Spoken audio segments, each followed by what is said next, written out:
स्थान है उसको आप एक झट में कह देंगे ये वक्फ बाय यूजर है, रिकॉर्ड नहीं है, वो खत्म हो गया सारी चीजें। और दूसरी सबसे बड़ा इंपॉर्टेंट चीज है कि आपने कहा सेक्शन 2 में जो ट्रस्ट है, अगर कोई ट्रस्ट है तो वक्फ अप्लाई नहीं होगा।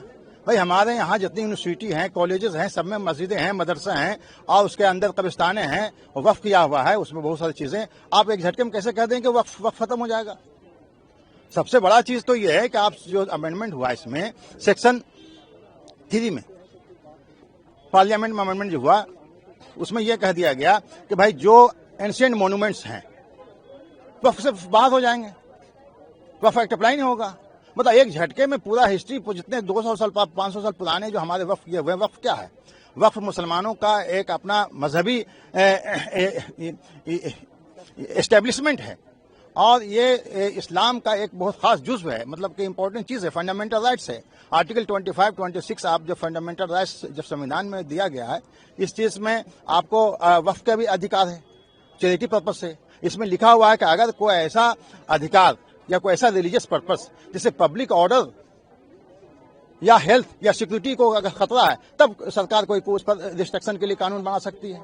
ऐसा तो यहाँ कुछ है नहीं। तो इन सारी बातों का बहुत डिटेल डिस्कशन हुआ और कोर्ट भी इस मिजाज में था इसको अभी स्टे करने के लिए, लेकिन अभी दूसरे पार्टी का जो गवर्नमेंट है उनका रिक्वेस्ट है कि हमें और कुछ बहस करने का मौका दिया जाए, इसलिए मैटर कल के लिए अभी अर्जेंट कर दिया गया है। सुप्रीम कोर्ट ने इंटेंट दिखाया है that the concept of waqf user has been identified and they have given certain positive points to the other side and the other side has said कि वो अगले दिन तक डिसाइड करके बताएंगे whether certain interim stay can be given और not. जो इनके मेन चीज थी 8-10 में से जो 2 मेन अटैक थे इनके, वो थे ये वक्फ बाय यूजर को खत्म करना चाहते थे, कर लिया इन्होंने अमेंडमेंट के जरिए, और 2 नॉन मुस्लिम को वक्फ काउंसिल के अंदर ये लेके आना चाहते थे। ऑनरेबल सुप्रीम कोर्ट में आज तकरीबन 3 घंटे की हियरिंग के बाद में ऑनरेबल सुप्रीम कोर्ट साफ वाजे किया है कि हम ये ऑर्डर पास करेंगे या हम ऑर्डर पास करना चाह रहे हैं ये, जिसपे स्टेट काउंसिल ने यानी गवर्नमेंट काउंसिल ने कहा जी कल तक के लिए मुलतवी कर दीजिए। तो वो जो वहां पर बताया गया था वो ये बताया गया था ऑनरेबल सुप्रीम कोर्ट की तरफ से कि हम वक्फ बाय यूजर को रिटेन करेंगे इंटरिम, जब तक इसकी पूरी सुनवाई ना हो जाए, यानी इंटरिम ऑर्डर इस तरह का करने जा रहे हैं। दूसरी चीज क्या थी इसमें कि जो नॉन मुस्लिम को आपने इंक्लूड किया उसको भी हम स्टे करेंगे। अभी ये इंटरिम ऑर्डर के ऊपर बात चल रही है, फुल्ली इनको एग्जामिन किया जाएगा सारी चीजों को। अब ऑनरेबल सुप्रीम कोर्ट इसको खुद एग्जामिन करेगी या किसी दूसरे हाई कोर्ट को रेलीगेट करेगी, ये ऑनरेबल सुप्रीम कोर्ट ने कल डिसाइड करके बताना है। लेकिन ये जो 2 चीजें हैं, 2 प्रावधान जो मेन है, ये जो भी कुछ होगा सुनवाई के लिए रखा जाएगा या दूसरी कोर्ट में जाएगा, ये ऑनरेबल सुप्रीम कोर्ट ने जो आज अपना माइंड दिया है उसके मुताबिक ये दोनों प्रावधान को स्टे करने के बाद दिया जाएगा। वक्फ अमेंडमेंट एक्ट को चैलेंज करने वाली जितनी याचिकाएं थी सबों की सुनवाई माननीय सर्वोच्च न्यायालय के मुख्य न्यायाधीश के अदालत में हुआ। आज दोनों पक्ष को सुना गया, लेकिन जो आगे की सुनवाई है वो कल 2 बजे के लिए एडजर्न किया गया है और अभी सुनवाई पूरे केस में जारी है। जो मुस्लिम पक्ष के जो वकीलों का कहना था कि सेक्शन 3 में, सेक्शन 9 में, सेक्शन 14 में, सेक्शन 36 में और सेक्शन 83 में जो अमेंडमेंट्स हुए हैं वो अमेंडमेंट्स उनके फंडामेंटल राइट का हनन करता है। ये मुस्लिम पक्ष का दलील था कानून के हिसाब से। दूसरा उनका कहना है कि जो उनका फंडामेंटल राइट है आर्टिकल 25, 26 में, यह जो संशोधित कानून है ये उसका हनन करता है।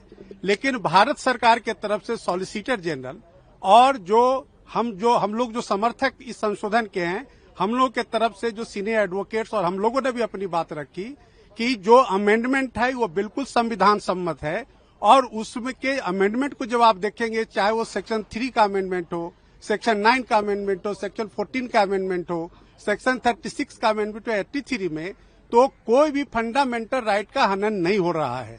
माननीय बेंच भी अपने ऑब्जर्वेशन में कहा कि यहाँ जो बहुत सारे अमेंडमेंट्स हैं वह ऐसा प्रतीत होता है कि संविधान के अनुसार है, लेकिन उनका जो यूजर का जो डेफिनेशन है उस पर कोर्ट कुछ क्लैरिफिकेशन चाह रही थी। साथ ही साथ कोर्ट का कहना था कि जो काउंसिल के कॉन्स्टिट्यूशन में जो मेंबर्स हैं उसमें हिंदू मेंबर्स को लेकर के कोर्ट क्लैरिफिकेशन चाह रही है। इन 2 मुद्दों पर कल सॉलिसिटर जनरल साहब से और जो हिंदू पक्ष के जो तमाम हम वकील हैं हम लोगों से उस पर असिस्टेंस मांगा है, क्लैरिफिकेशन मांगा है। अब कल जो है सारे मुद्दे की सुनवाई 2 बजे होगी। कोर्ट कन्विंस हुआ और कोर्ट पहले से भी जानता था, ये बेंच पूरा समझती थी कि ये मामला क्या है। बेंच ने 4 पॉइंट को है रेज किया उसमें। बेंच ने पहले कहा कि नोटिस तो हम इस पे इशू करेंगे, जो सॉलिसिटर जनरल है उसको कहा कि हम आपको नोटिस इशू करते हैं, ठीक है, नोटिस इशू करेंगे हम, लेकिन हम इसके ऊपर ये कोई पार्लियामेंट एक्ट बनाती है तो उसके ऊपर स्टे नहीं लगाते हैं। लेकिन ये एक्सेप्शनल केस है, ये केस एक एक्सेप्शनल केस है जिसके लिए हम इस पे इंटरिम स्टे देंगे, हम इस पे इंटरिम रिलीफ देंगे। इंटरिम रिलीफ जो है कोर्ट ने ये कहा कि हम अभी डिक्टेट करा रहे हैं इंटरिम ऑर्डर, उसमें उन्होंने हमें क्या क्या रिलीफ दिया। पहला रिलीफ दिया कि एक्स ऑफिशियो को छोड़ करके बाकी जो भी मेंबर होंगे वो सब मुस्लिम होंगे, ये हम लगाते हैं। दूसरी चीज, जो कलेक्टर अगर जाकर के सर्वे करता है तो वो कलेक्टर जाके सर्वे करने से पहले कोई उसका नेचर नहीं चेंज कर सकता और करने से पहले हमारे यहाँ एप्लीकेशन लगाएगा इस कोर्ट में आके। तीसरा, ये उस कोर्ट ने कहा कि जो भी प्रॉपर्टी है, चाहे वो वक्फ बाय यूजर है या चाहे वो रजिस्टर्ड है, उसका डी नोटिफाई नहीं करेगी सरकार जब तक हम ये मामला नहीं सुन रहे हैं। तो ये चारों ही चीजें हमें चाहिए थी और यही चीजें कोर्ट समझ चुका और इसी चीज के ऊपर कोर्ट हमें जो है वो इंटरिम ऑर्डर दे रहा है। तो तुषार मेहता लिटरली गिड़गाने लगे कोर्ट के सामने कि हमें और सुन लिया जाए, हमें और टाइम दे दिया जाए, हमें कल के लिए रख दिया जाए। तो जज ने काफी रजिस्ट होकर के फिर हमने भी कहा कि ठीक है, आप इनको अपॉर्चुनिटी दीजिए, मिस्टर मेहता को आप सुनिए और फिर हम भी कल और कुछ सुनाएंगे कोर्ट को। और कल 2 बजे के लिए ये रखा गया है। अल्टीमेटली ऑर्डर पास नहीं हुआ है, जो ऑर्डर पास नहीं हुआ, लेकिन जजेस क्या चाहते हैं, कोर्ट कैसा सोच रहा है वो हमें पता चल गया और कोर्ट किस तरीके से फैसला, कोर्ट पूरा मैटर समझ चुका है, सेंसिटिविटी समझ चुका है और कॉन्स्टिट्यूशन कैसे जो है वो वायलेट हो रहा है वो कोर्ट समझ चुका है। अच्छा, नोटिस इशू किया गया है, कुछ इस तरीके की बात सामने आई है या कुछ एफिडेविट वगैरह फाइल करने को कहा गया है? नहीं, अभी क्या है, कल डिसाइड कोर्ट ने कहा कि अब मिस्टर मेहता हम आप नोटिस इशू करेंगे और आप जो है जवाब दे दीजिएगा। तो मेहता ने खुद कहा कि सर आप मुझे इशू कर दीजिए, हम 15 दिन में इसको सुन के 15 दिन के अंदर हम एफिडेविट ले आएंगे और डे टू डे आप इसको सुन लीजिए, आप स्टे मत लगाइए। जज ने कहा कि नहीं, स्टे लगाना जरूरी है, इंटरिम रिलीफ देना जरूरी है, because it's an exceptional case जी। तो कल हो जाएगा इंशाल्लाह। बाकी पिटीशन जो है मुजीबुर रहमान साहब, उसको कब सुनने की बात कही है कोर्ट ने? वो तो इसके साथ कनेक्ट हो जाएंगी। जज साहब ने ये कहा है कि जिसकी पिटीशन आज 11 बजे तक आ गई थी उसको आज सुना गया है। कुछ लोगों ने मेंशन की अपनी पिटीशन, उनको जज साहब ने नहीं सुना है, कोर्ट ने नहीं सुना उसको। वो नेक्स्ट जो है जब वो लिस्टिंग होगी, स्क्रूटनी पार करके जब आएगी तब उसको देखा जाएगा। मैं सबसे पहले धन्यवाद करता हूं अपनी माननीय सर्वोच्च न्यायालय को, जहां का मैं 27 वर्षों से लाइफ टाइम मेंबर हूं। यहां उन्होंने बिल्कुल निर्भीकता, निष्पक्षता, निडरता के साथ बहुत जल्दी सुनवाई लगाई, जैसा जनरली नहीं सुनवाई हो पाती, लेकिन क्योंकि धार्मिक भावनाएं हैं, सवाल हैं लोगों के। वैसे तो ये वक्फ का अमेंडमेंट एक्ट बिल लोकसभा द्वारा पास हो चुका, उसके बाद राज्यसभा द्वारा पास हो चुका। आदरणीय जगदम्बिका पाल ने इसमें बहुत बड़ी कमेटी बना के उसका पूरी चर्चा की, सबके सुझाव लिए। All India Muslim personal law board ने भी दिया, देश के महामहिम राष्ट्रपति ने उस पर मोहर लगाई, अन्य राज्यों ने भी मोहर लगाई। वेस्ट बंगाल की अपनी हमारी बहन ममता दीदी जी उससे कुछ नाराज हैं, उनकी आपत्ति है, तो उनकी आपत्ति और ऐसे कुछ लोगों की जिनकी भी आपत्ति है, आपत्ति तो होगी, यही तो लोकतंत्र की परिभाषा है। कोई कहेगा इसमें कुछ गलत है, कोई कहेगा सही, लेकिन ज्यादातर लोगों ने लोकसभा, राज्यसभा और देश के महामहिम राष्ट्रपति जी ने उसको बहुमत से पास किया है। तो निश्चित तौर पर कुछ जो शिकायतें थी उनको दूर कर रही माननीय सर्वोच्च न्यायालय, सुनवाई कर रही है और जो भी परिणाम आएंगे वो अच्छे होंगे, जो भी फैसले आएंगे वो अच्छे होंगे। हमारी सर्वधर्म समभाव, सर्वजन हिताय, सर्वजन सुखाय की भावना और ये अपनानी चाहिए। देश में शांति रहना चाहिए, अमन चैन रहना चाहिए। इस तरह की जैसी ममता दीदी ने भाषा का प्रयोग किया। मुस्लिम पक्ष ने कुछ बिंदु उठाए। पहला था वक्फ बाय यूजर, जिसको लेकर के उन्होंने आपत्ति करी। दूसरा ये था कि भाई जो वक्फ बोर्ड के जो नए बोर्ड और ट्रिब्यूनल्स अमेंडमेंट के बाद जो गठित हुए हैं, उसके अंदर जो 2 नॉन मुस्लिम्स को जोड़ा गया है, उसको लेकर के उन लोग को आपत्ति थी।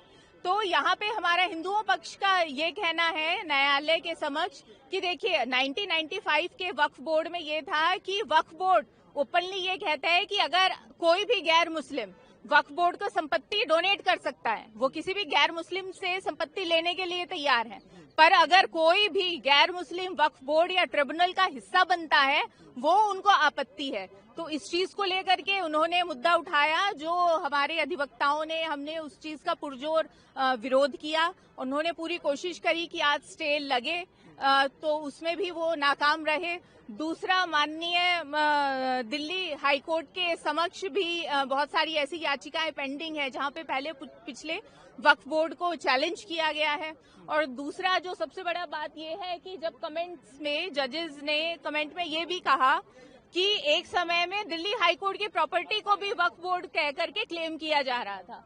तो उस चीज को लेकर के हमने आपत्ति उठाई है और हमें पूरी उम्मीद है कि जो अमेंडमेंट्स हैं वो सरवाइव करेंगी और स्टे नहीं लगेगा। हमारा ऐसा कहना है कि वक्फ एक्ट 1995 के बहुत सारे ऐसे प्रोविजंस हैं जो ड्रैकोनियन हैं, जिसको पूर्णतः खत्म होना चाहिए। और एक दो तरह की सिचुएशन है। सबसे पहली सिचुएशन ये है कि जो आज एक बैच ऑफ पिटिशंस लगाई गई हैं जिसमें वक्फ एक्ट को चुनौती दी गई है, अमेंडमेंट एक्ट को, तो अगर एक ऐसी सिचुएशन बनती, क्योंकि उसमें उन्होंने स्टे की भी बात कही है, तो अगर स्टे की बात कही है तो जो पहले के प्रोविजंस हैं वो लागू हो जाएंगे। तो हमने कहा है कि वो प्रोविजंस को भी स्टे करना चाहिए, क्योंकि वो सारे प्रोविजंस भी ड्रैकोनियन है। Point number 1। पॉइंट नंबर 2, वक्फ एक्ट 1995 में ड्रैकोनियन प्रोविजंस अभी भी हैं जो अमेंडमेंट एक्सरसाइज से रह गए, उसको भी हमने चुनौती दी है। फॉर एग्जांपल जो पर्सन एग्रीव्ड शब्द यूज है, जिसमें नॉन मुस्लिम्स भी आते हैं और उनको ये ऑब्लिगेशन है कि उसको वक्फ ट्राइब्यूनल में चैलेंज करें, उनकी जमीन अगर चली गई है, उसको हमने चैलेंज किया है। वक्फ ट्राइब्यूनल पूर्णतः गलत है, सारे मामले सिविल कोर्ट जाने चाहिए, ये मांग हमने की है। सेक्शन 89 में अगर वक्फ के खिलाफ केस फाइल करना है तो नोटिस देने का प्रावधान है, उसको हमने चैलेंज किया है। शामला दा जो एक गांव समाज की जमीन होती है, वो पूरी की पूरी जमीन वक्फ को घोषित कर दी गई है वक्फ की डेफिनेशन में, उसको हमने चैलेंज किया है। इसके साथ साथ और भी ऐसे प्रावधान है, सेक्शन 28 है, 29 है, सेक्शन 41 है, सेक्शन 36 है, जिन सब में डबल रजिस्ट्रेशन का प्रोविजन है। इन सबको भी हमने चुनौती दी है और हमारी ऐसी मांग है कि वक्फ एक्ट 1995 के जो ड्रैकोनियन प्रोविजन है उन सबको स्टे किया जाए और जो अभी ड्रैकोनियन प्रोविजन रहेंगे उनको भी स्टे किया जाए। तो सर, जो नया एक्ट जो अमेंडमेंट सरकार ने किया है उससे स्थिति में कितना बदलाव? नहीं, देखिए, जो नया अमेंडमेंट एक्ट आया है वो काफी अच्छा है, काफी हमने कदम आगे बढ़ाया है।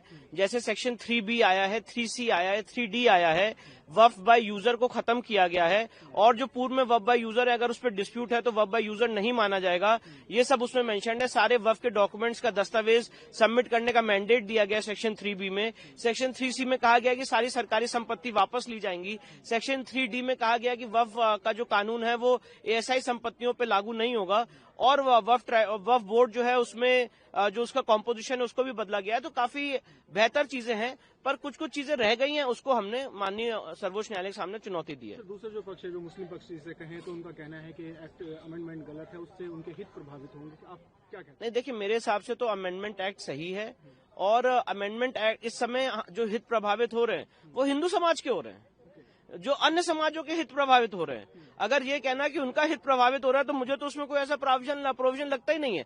आप मुझे बताइए, अगर इस्लामिक लॉ ये कहता है कि वक्फ बिना वक्फ डीड के नहीं हो सकता है, तो यही बात तो सेक्शन 36 में लाई गई है।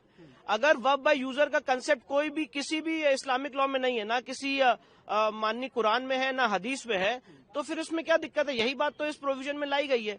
तो यहाँ पे पॉइंट इन इशू ये, डिबेट ये है कि अभी भी ऐसे ड्रैकोनियन प्रोविजन है जो हमें इम्पैक्ट कर रहे हैं, हमारे राइट्स को इम्पैक्ट कर रहे हैं, इसलिए हमने उसको चुनौती दी है। सर, बंगाल सरकार ने इसका मुखर विरोध किया है, कहा है कि हम लागू नहीं होने देंगे, क्या देखिए, मुझे ऐसा लगता है कि इस तरह के जो बयान है ये असंवैधानिक है।